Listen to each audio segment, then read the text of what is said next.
just the other night at one of my classes, there was a student of mine, and she had come, and we sat down and we began to meditate together, and she began to feel this energy descending into her body, and she began to become very nervous and anxious, and afterwards we spoke about it.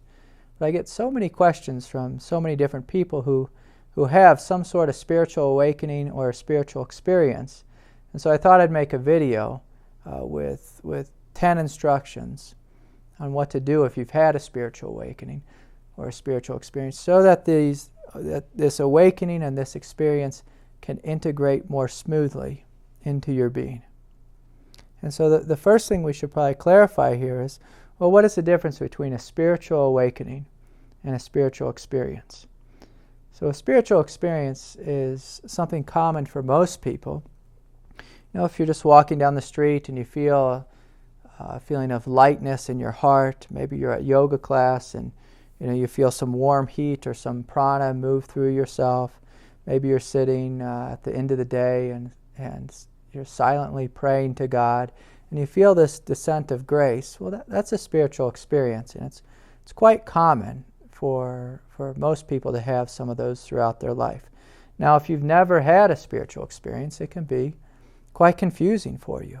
Sometimes people they'll have a vision in their heart, or they'll see these words, or they'll have this experience of heat or the descent of energy, and they'll get quite nervous and call a psychiatrist. And oftentimes that's the wrong avenue, to go, because it'll just be confusing for the psychiatrist, because he or she will probably try to diagnose you with some form of mental illness.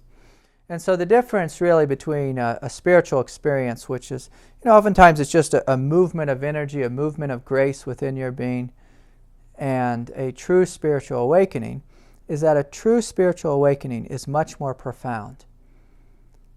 It's a fundamental shift in your identity, a fundamental shift in what you know yourself to be. And so most of us, we live in, what's often called the dream state. We live in this state in our mind. It's mixed with egoic confusion. It's mixed with our emotions. We have all these different voices in our head. But when we have a spiritual awakening, it literally feels as if we've awoken out of what we previously knew ourselves to be. And literally as if we are living in another world, and that we are this other world. That we are this spacious, open-hearted presence. And so for some people, they'll have a spiritual awakening, and it may last, it may last an hour, it may last a day. But the good news is that once we've opened to it, that this awakening, it's available to us. In a sense, what it really is, it's a true part of our nature that has shown herself to us.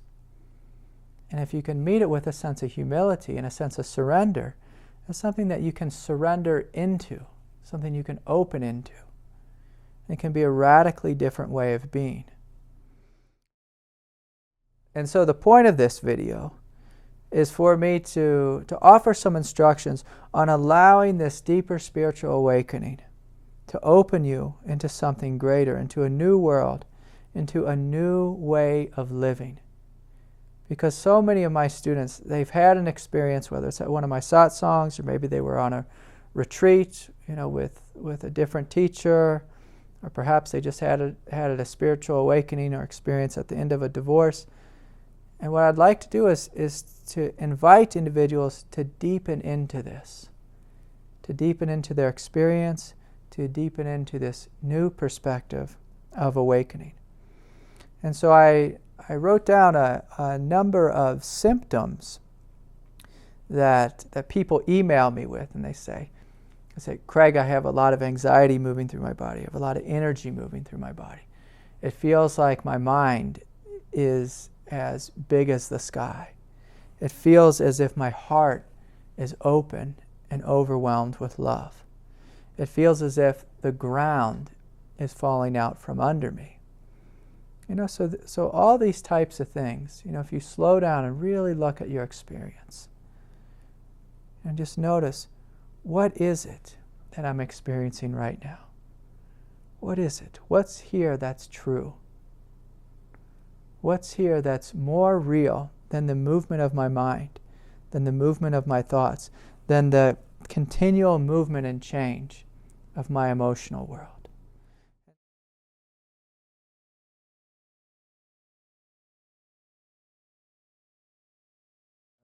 The first instruction is just to really know very clearly what is a spiritual awakening. A spiritual awakening is a fundamental shift out of who and what you previously knew yourself to be and into this greater, spacious, open-hearted awareness. So that's number one. It's a fundamental shift. And if we think about that, how do we integrate this fundamental shift? Well, if you notice that your mind is busy, and it seems as if you've lost this shift of awareness, then the invitation is to shift back into spaciousness, to shift back into the present moment, to shift back into the direct experience of what you are. And by that I mean what you are beyond mind and beyond emotion. So that's instruction number one, is if you've had this experience of having the awakening and then it seems as if you've lost it, then the invitation is to shift back to the true perspective, the vast, open-hearted, sky-like perspective.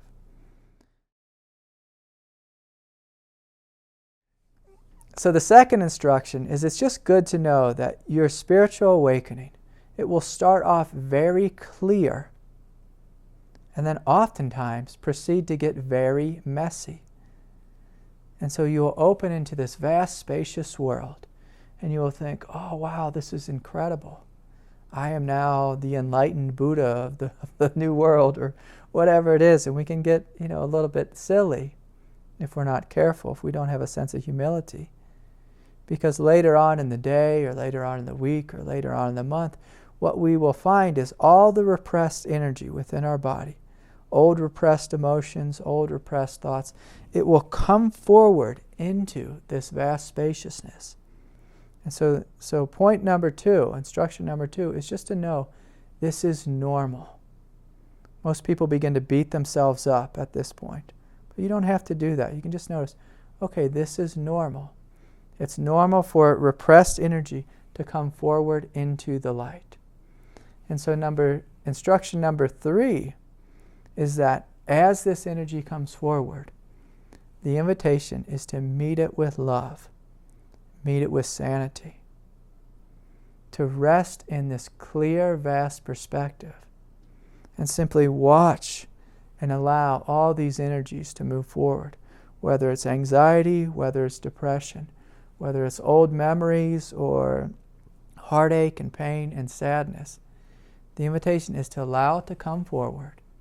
If you can imagine the image of a very clear sky, in the clear sky, if a thunderstorm comes forward, the clear sky does not argue, does not fight with a thunderstorm. It allows the thunderstorm to fully come forward, to rage, to wreak havoc, to rain, to pour, and then it simply allows it to leave. So instruction number three is we simply allow things to come, we meet them with love, and we let them go. And that also means we're willing to feel the energy of the pain, of that repressed energy. Because modern day psychology teaches us if we're not willing to feel the pain of our emotions, the pain of our anxiety, it will simply stay within us. But if you feel it fully, it will pass through you.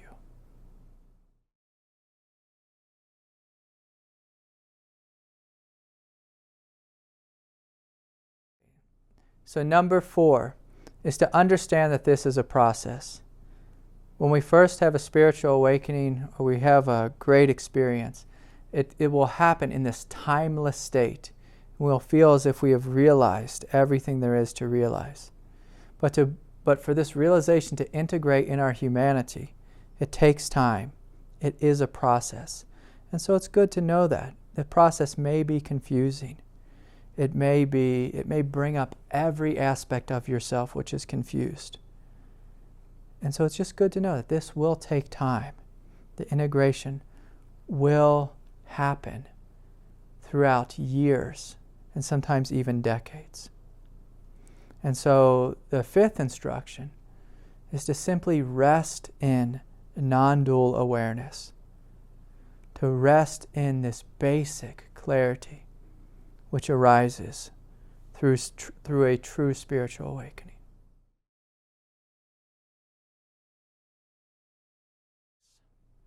Number 6 is that confusion intensifies when we realign ourselves with our egoic nature. Confusion turns to clarity when we realign with truth. This is a very basic teaching, but it's also very powerful. The more you focus on ego, the more you invest your emotional and psychic energy in your egoic nature, the more confusion, pain, and suffering you will experience.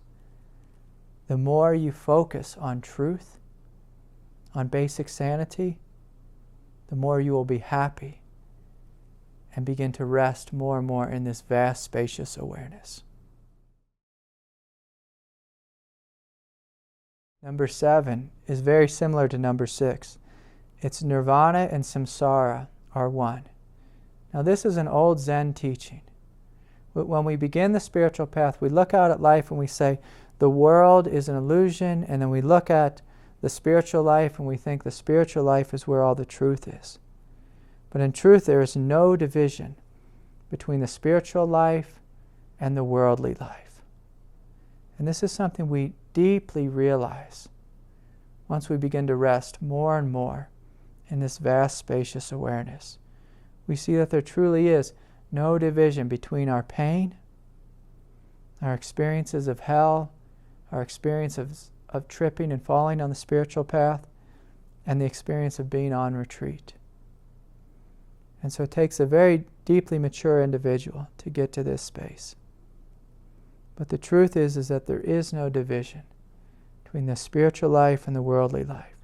All divisions happen in the mind. And so if we find ourselves divided, then we can notice, okay, I'm again lost in ego. Can I take the backward step and fall backwards into this vast, spacious, compassionate awareness and allow this vision to lead me and guide me? Throughout the spiritual path, you'll have many experiences. Experiences of pain and experiences of bliss. Experiences of absolute highs and absolute lows. The teaching here is to be with what remains. Be with that quiet presence which is looking out of your eyes in every moment, whether you're feeling pain or pleasure. Be with that quiet presence of truth, which is what you are and that which you have always been.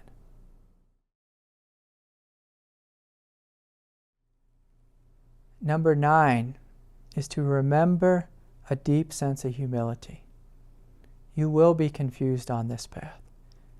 No matter if you've had one spiritual awakening, if you've had a spiritual awakening in your head, your heart, your gut, a Kundalini awakening, despite all your experiences, despite all your retreat time, despite all your meditation training and yogic training, you will be confused.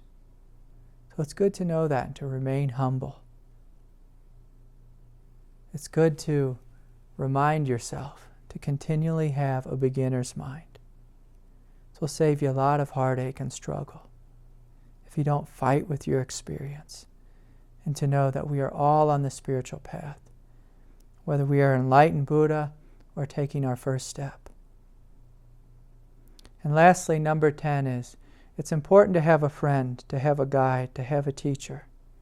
It's important to be in relationships, to receive feedback from the outside world.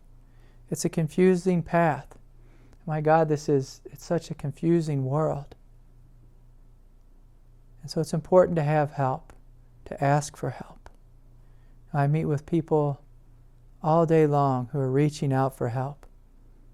People who are quite wise, quite intelligent, who spent decades on this path, and they're still reaching out for help. And I too have my teachers that I reach out to when I find myself confused. And so it's important to remember this, that We don't have to do this all alone. Many people think that the Buddha did everything by himself. The Buddha had many teachers. And you look at his tradition, which he created, his tradition is full of many teachers. So it's good to reach for help, to get some feedback, and to allow life to teach you, allow life to speak to you. And if you find yourself confused or lost or struggling with the same thing over and over again, ask a friend, ask your wife. Step back and look at your life and say, what's going on here? Call upon a teacher and ask for their support.